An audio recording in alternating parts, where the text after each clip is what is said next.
دنیا کې به ډېر اقتدار والا حکومتونو والا دا خلک راغلي دي هغه خلک راشي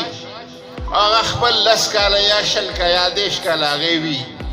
بیا یې سره څوک پوښتنه نه کا تاسو په لاهور کې په دې راوي دریاب چې دی د دې په غاړه باندې مقبره ده د جهانګیر بادشاه جهانګیر شهزاده سلیم جهانګیر چې دی دا د ټول هندوستان بادشاه او داسې بادشاه چې په دلی کلا کې به چې کله څو پورې ماښام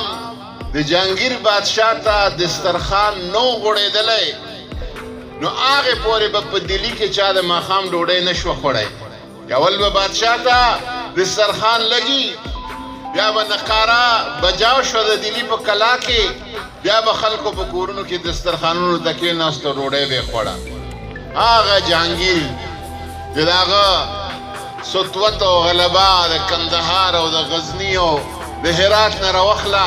تر د چټاګانګ پورې بادشاهي وه هغه جهانګیر هلته پروت دی په هغه مقبره کې د راوي په غاړه باندې او تاسو به څوک ورغلي یا به نه ورغلي چې ورشئ نو هغه په قبر باندې 2 فوټه خاورې پرتې خلک ورشي که تصویر مسویر چا ورسره اخیستی واخلي او بس ترې نه راوځي دا د بادشاهانو حل دی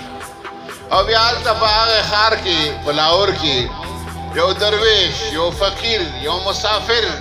سید علی حجویری د غزني نه راغلی هغه پروت دی